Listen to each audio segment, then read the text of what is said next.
The sacking brings an abrupt end to the contentious tenure of a loyalist who'd upended the US Justice Department's culture of independence from the White House. Donald Trump has fired his Attorney General Pam Bondi and appointed his former personal lawyer as her replacement. It follows months of scrutiny and comes amid criticism of Bondi's handling of the Epstein files and her failure to successfully prosecute several perceived Trump foes. Well, for more, let's bring in David Smith. He's Washington Bureau Chief at The Guardian.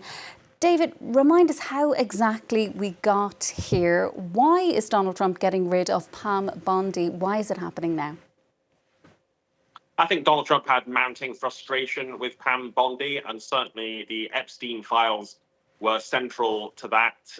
She made a couple of unforced errors. Early on, she invited some right-wing influencers to the White House. They paraded around with big binders, but it turned out there was very little in there that was new, and so that was disappointing. Even more importantly, at one point, Bondi said that she had a client list from Jeffrey Epstein that had to be quickly walked back and denied by officials.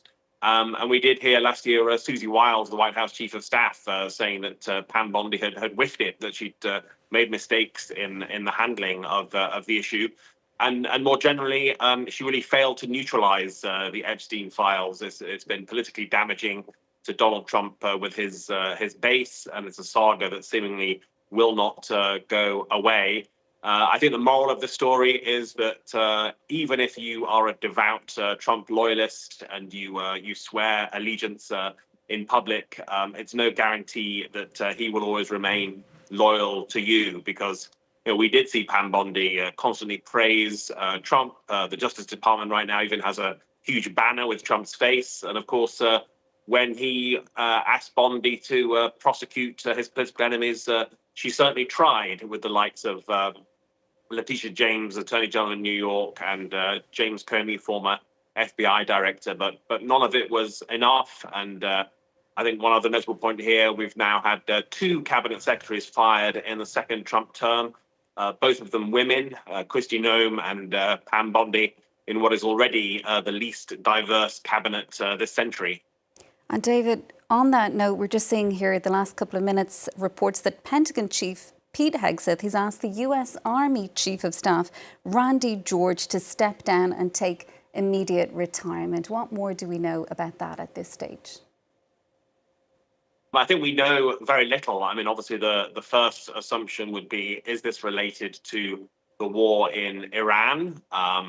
Is it, for example, a signal that everything is not going as well as Donald Trump and Pete Hegseth have been telling us? And certainly, there have been reports in US media that US bases in the region have taken a lot more damage than officials are admitting. Is this some kind of disagreement over prosecution of the war? Did this general refuse to enact certain orders? All very hard to say right now, but I think objectively, any military analyst would say, if a war is going successfully, you don't change that winning team. And if there is a high-profile dismissal like this, it suggests there is some trouble internally, and it'll be fascinating in the coming hours to find out more of the rationale for this. Yes, events moving swiftly as ever in Washington. David, thanks so much for joining us. That's David Smith, the Washington Bureau Chief at The Guardian.